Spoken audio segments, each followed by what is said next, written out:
Assalamualaikum warahmatullahi wabarakatuh. Saya Lutfana Chandra, mahasiswa IAIN Salatiga jurusan Sejarah Peradaban Islam. Di sini saya akan membahas tentang hakikat dan kegunaan ilmu. Terdapat 3 poin dalam pembahasan kali ini. Yang pertama yaitu tentang filsafat ilmu, yang kedua tentang hakikat ilmu, dan yang ketiga tentang kegunaan ilmu. Mari kita bahas satu persatu. Yang pertama, filsafat ilmu. Filsafat ilmu merupakan bagian dari epistemologi yang secara spesifik membahas tentang hakikat ilmu atau ilmu pengetahuan. Filsafat ilmu berkaitan erat dengan epistemologi dan ontologi. Filsafat ilmu dibagi menjadi dua, filsafat ilmu-ilmu alam dan filsafat ilmu-ilmu sosial, yang diantara keduanya tidak memiliki perbedaan secara prinsipal, di mana keduanya memiliki ciri keilmuan yang sama. Filsafat ilmu berusaha untuk menjelaskan berbagai masalah seperti yang pertama, bagaimana dan apa konsep dan pernyataan disebut sebagai ilmiah. Yang kedua, bagaimana konsep itu dilahirkan. Yang ketiga, bagaimana cara menentukan validitas data dari sebuah informasi, formulasi, dan penggunaan metode ilmiah. Yang keempat, mengkaji tentang berbagai macam penalaran yang digunakan untuk menarik kesimpulan, serta implikasi model dan metode ilmiah terhadap masyarakat dan terhadap ilmu pengetahuan itu sendiri.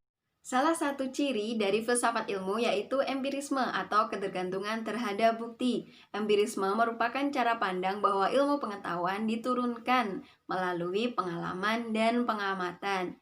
Hipotesa ilmiah dikembangkan dan diuji dengan metode empiris melalui pengamatan dan pengalaman, yang apabila diulang secara terus-menerus akan mendapatkan hasil yang konsisten. Hasil inilah yang disebut dengan bukti yang berguna untuk mengembangkan teori-teori untuk menjelaskan fenomena alam. Poin yang kedua yaitu tentang hakikat ilmu. Ilmu merupakan seluruh usaha sadar untuk menyelidiki, menemukan, dan meningkatkan pemahaman manusia dari berbagai segi kehidupan dalam alam manusia. Segi-segi ini dibatasi agar dihasilkan rumusan yang pasti.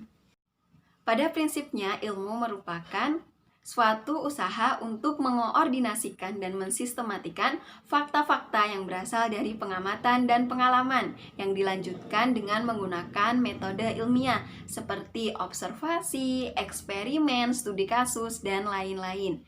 Hakikat ilmu dianggap baik apabila ia tentram dalam kebajikan ilmu. Namun, hakikat ilmu dianggap buruk apabila ia keluar dari ilmu tersebut. Ilmu itu bagi hati ibarat dirham-dirham dan dinar-dinar di tangan. Bisa juga bermanfaat bagimu, namun bisa pula membahayakanmu. Ilmu yang hakiki adalah ilmu yang tentram dalam kebajikan. Ilmu yang tidak dicampuri dengan kontradiksi dan tidak dicampuri dengan bukti-bukti yang menafikan. Poin yang ketiga yaitu tentang kegunaan ilmu. Pada suatu hari, ada seorang murid yang bertanya kepada Plato, apa sih fungsi dari matematika yang selama ini kita pelajari? Nah, Plato merasa tersinggung, lalu mengeluarkan murid tersebut dari sekolahan. Pada masa itu, ilmu hanya memiliki nilai estetis tanpa memiliki nilai praktis. Seperti ketika kita bermain piano dan membaca sajak cinta. Ilmu seperti itu dikonsumsi untuk ketentraman jiwa, bukan untuk memecahkan suatu masalah. Penempatan ilmu dalam fungsi estetis disebabkan pada zaman Yunani kuno, filsafat mereka memandang rendah tentang pekerjaan praktis yang dikerjakan oleh kaum budak berlian. Jadi kurang pada tempatnya apabila kaum merdeka memikirkan tentang pekerjaan praktis yang tidak sesuai dengan derajat sosial mereka. Dari situlah timbul budaya menghafal dalam dunia pendidikan. Ilmu tidak berfungsi untuk memecahkan masalah sehari-hari, namun hanya dikenal dan dikonsumsi. Dapat 3 kegunaan ilmu. Yang pertama, ilmu sebagai alat eksplanasi. Yang kedua, ilmu sebagai alat peramal. Dan yang ketiga, ilmu sebagai alat pengontrol. Pertama, ilmu sebagai alat eksplanasi. Berkembangnya ilmu saat ini secara umum berfungsi untuk menjelaskan atau memberikan eksplanasi tentang berbagai gejala-gejala yang ada di dunia. Seperti contoh, yaitu sebuah motor tua dengan knalpot berwarna putih berjalan berkeok-keok, tidak mampu melesat dengan cepat. Nah, dengan gejala tersebut muncullah seorang mekanik dengan ilmu perbengkelan.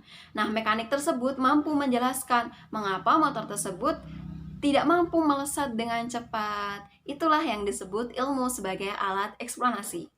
Yang kedua, ilmu sebagai alat peramal. Ketika melakukan eksplanasi, biasanya para ilmuwan dapat mengetahui faktor dan penyebab dari gejala tersebut. Dengan menganalisis faktor dan penyebab dari gejala tersebut, ilmuwan mampu memberikan prediksi. Seperti pada kasus motor tua tadi.